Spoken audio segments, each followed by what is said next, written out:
Hello and welcome to DIY Taylor. Welcome to a DIY video. I'm super excited about this video. If you haven't seen the tile tables that have been floating around the internet, you should look them up. They're incredible, but today we are DIYing our very own. They are really expensive when you buy them handmade or from the actual designer. I will insert his page here. I'm not even gonna try to pronounce his name, but they're insanely expensive. I cannot afford one, and if you can, that's amazing, but I can't.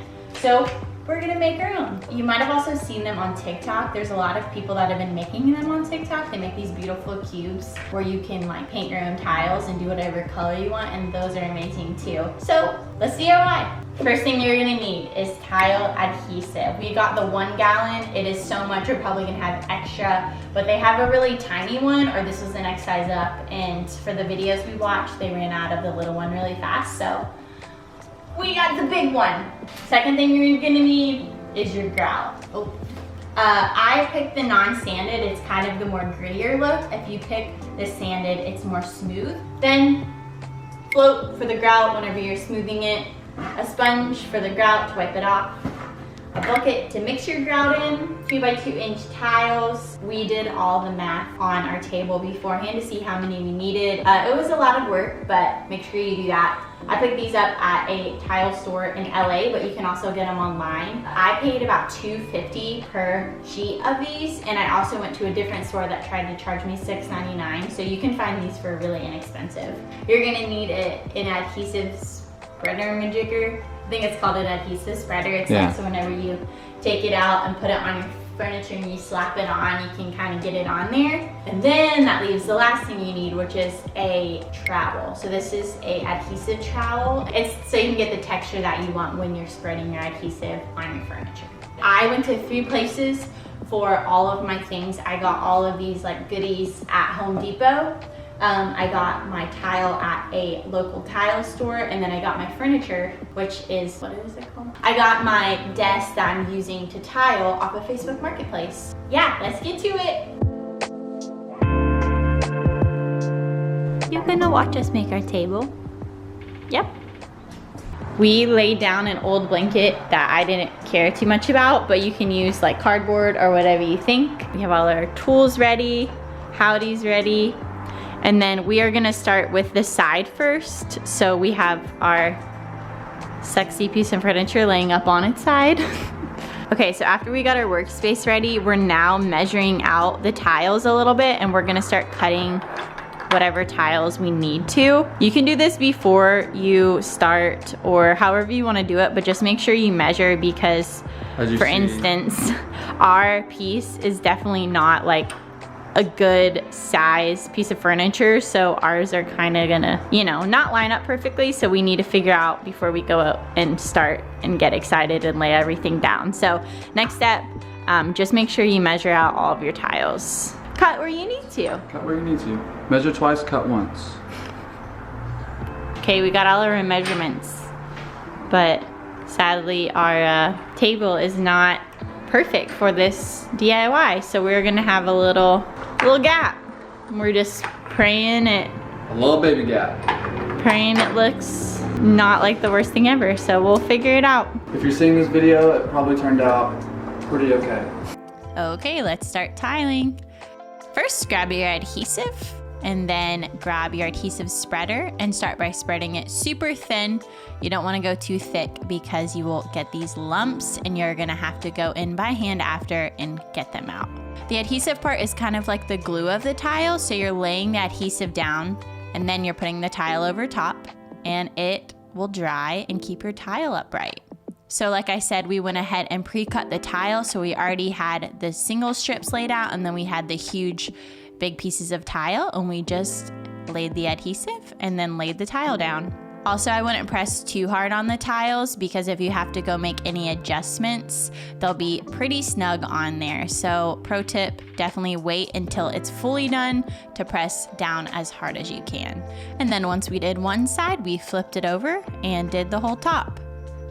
Also, like I said, we pressed down a little bit too hard and we had to go through and fix some tiles that were messed up, so maybe just wait till the end to press them. Also, I was super stressed about my tiles not lining up perfectly. If yours don't, it's honestly okay because the grout at the end really helped it. Okay, so this is our final results after doing the adhesive and the tiles. Our box said to let the adhesive sit for 12 hours, so we just let it sit overnight, and that was it. Okay, it is day 2 of our tile table. We let the adhesive dry overnight.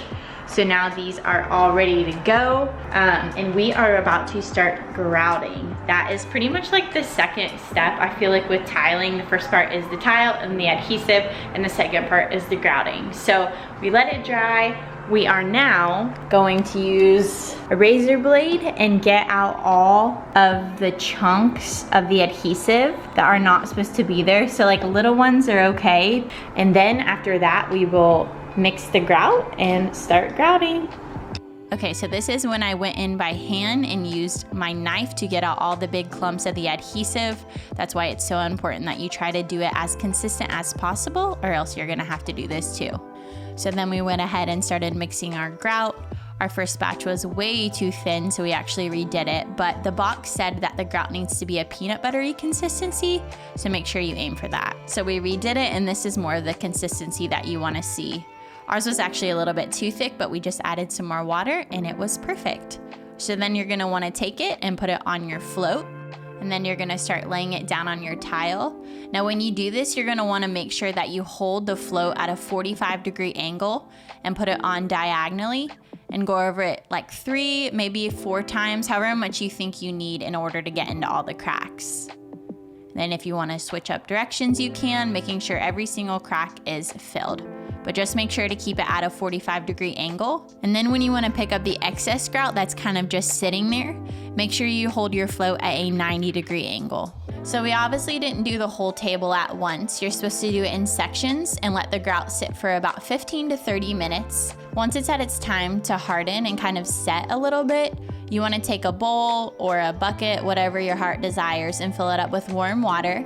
Then you're gonna grab your sponge and dip it in the water. Make sure you don't add too much water to it or else your grout's gonna start getting runny. Then you're gonna want to take your sponge and vertically swipe. This is kind of setting the grout and just getting up any residue. Also, your water is gonna get dirty really, really fast. They recommended to change it out a bunch of times, but I was honestly too lazy. And then I just went ahead and grabbed a paper towel and wiped off some residue. I didn't wipe too hard though because I didn't want to mess the grout up. Also, I feel like it's really important to note that I was really stressed about the corners when I was adding the grout on, but I feel like the most important part to get your corners smooth is when you take the water in the sponge. I feel like you can kind of shape it exactly how you want it and smooth it out perfectly. So then after about 3 hours of grouting and wiping down all of the excess, we let it sit overnight.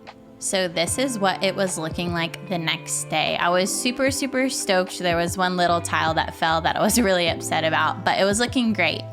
As I looked closer, I kind of saw little tiny streaks of grout. So what I did is I went in by hand. I took a sponge and some warm water and vinegar, and I really, really, really scrubbed it. So yeah, I just took my sponge with warm water and vinegar and went over the grout to get all the residue off and to get any tiny fine lines that were showing on the tile. And even if you're not seeing those tiny streaks of grout, you have to go in with water and vinegar and wipe off the excess anyways, so you will be doing this step no matter what. What I didn't show because it was way too hard to film and I didn't want to cut my finger off is after I wiped down all of the table with my sponge and vinegar, I took a razor blade and went in by hand and I looked really, really closely at the grout, and if there was any that was uneven, I took the razor blade and I cut the grout around the tile. I feel like this step of using the razor blade was super important in order to get that perfect look that I was aiming for. And then for the last step, I took all-purpose cleaner and just went over it a couple times to make sure all the residue was off and that it was looking sparkly clean.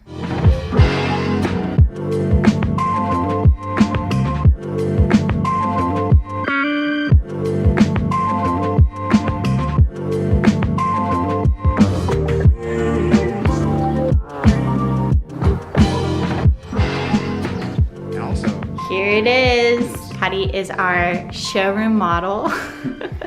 New tile table. Oh, you stink, boy. No, stop. I cannot get over how beautiful the table turned out. I am so stoked. I think it's absolutely perfect. There's some flaws, but you know what? I'm not a professional tiler, so we did the best we could, and honestly, I feel like we absolutely crushed it. We should get into the price breakdown. So this specific piece of furniture from a tile company would probably cost $2,000 or more.